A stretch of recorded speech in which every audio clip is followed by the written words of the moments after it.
Okay, we're gonna talk about Israel. That I don't ever get a chance to bring it up, but some of these images may be disturbing for people, so this comes over the weekend. Israeli strikes on Gaza have killed more than 90 people in 48 hours, Gaza Health Ministry said.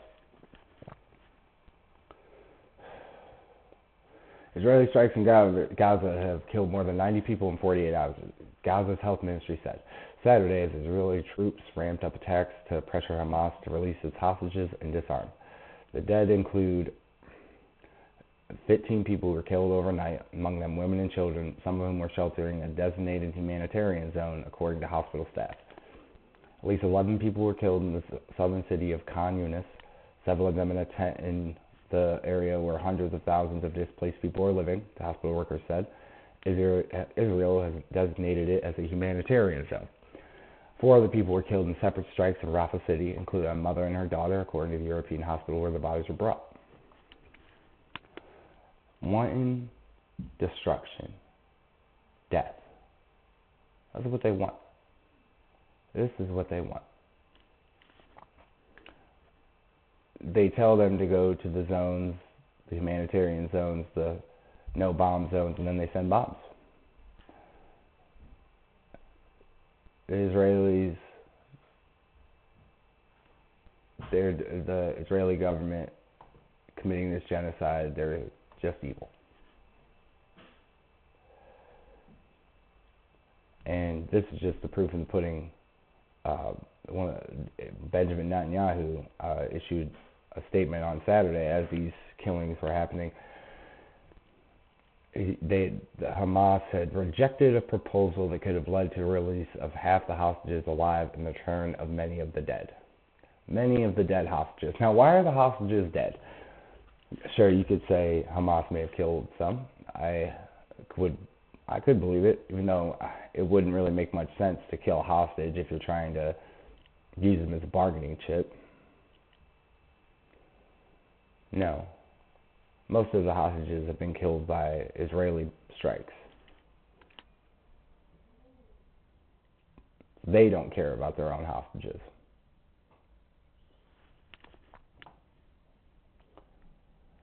Netanyahu continues, "Let me make it clear, we will not end the war before we destroy Hamas in Gaza, before we return all our hostages, and before we ensure the Gaza Strip no longer poses a threat to Israel."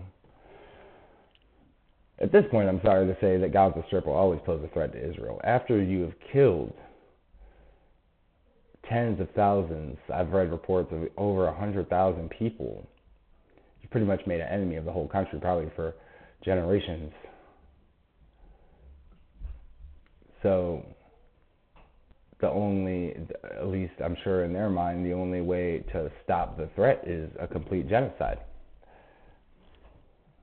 and displacement of the entire ethnic cleansing of the entire nation. And this is our biggest ally.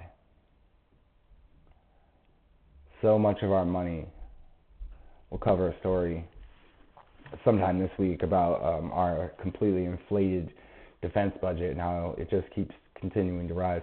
But we spend so much money sending to Israel, make sure that the bombs, their weapons, make sure they have enough for their genocide. And it's not going to stop with Gaza. You know, we see it. They're not going to stop until they take over the Middle East. And this won't really stop with us until we're at a full-fledged war with Iran. Israel has vowed to intensify attacks on Gaza that occupy large security zones inside the Strip. For 6 weeks, Israel has also blockaded Gaza, barring the entry of food and other goods. So they're starving them, making sure so no medicine can't get in, and they're killing them ruthlessly, relentlessly.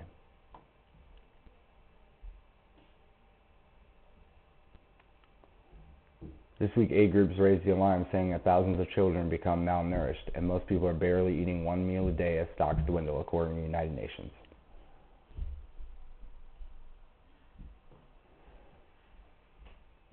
This comes from our U.S. ambassador of Israel, Mike Huckabee, another cuck to Israel, completely bought and paid for.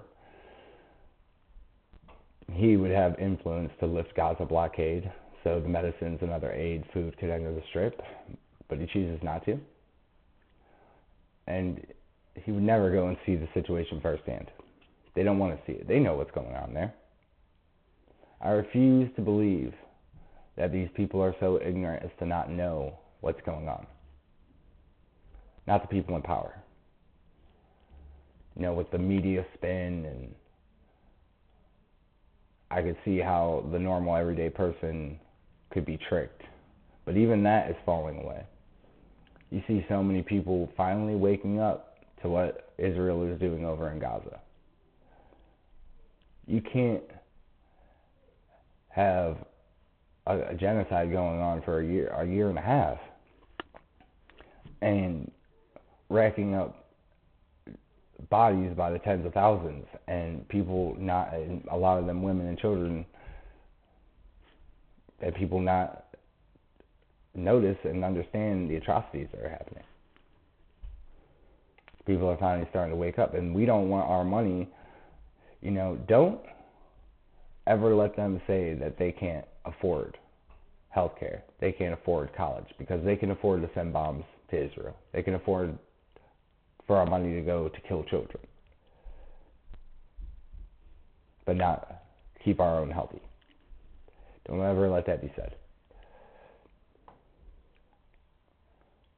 No. This all, from October 7th, they killed about 1,200 people, mostly civilians, and abducted 251. Horrible, horrible tragedy. But most of the hostages have now been released. And Israel, in this offensive, has killed this is a small number, 51,000 Palestinians, and that is on the low side. I have seen over 100,000 people been killed so far.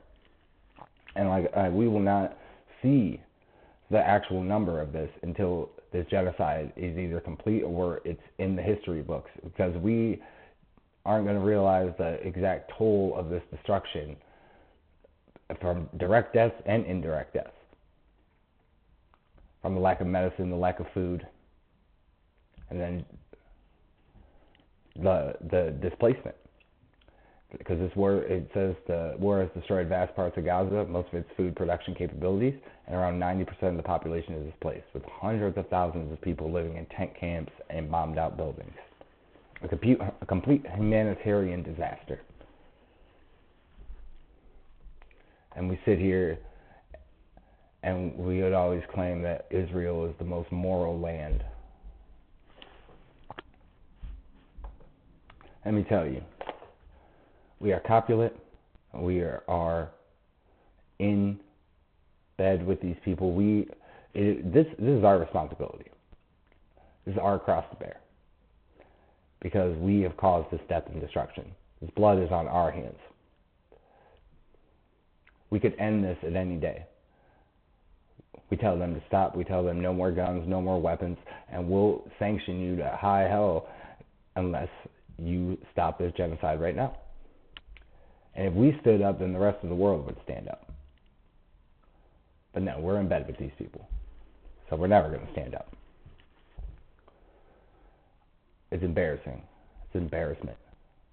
It makes me ashamed to be a part of this country when things like this go on and the blood is on our hands. We should know better. We should be fighting this every single day. We should be talking about this. We're living through history right now. We're living through another Holocaust. Where were you? What were you doing? What are you going to tell your grandchildren?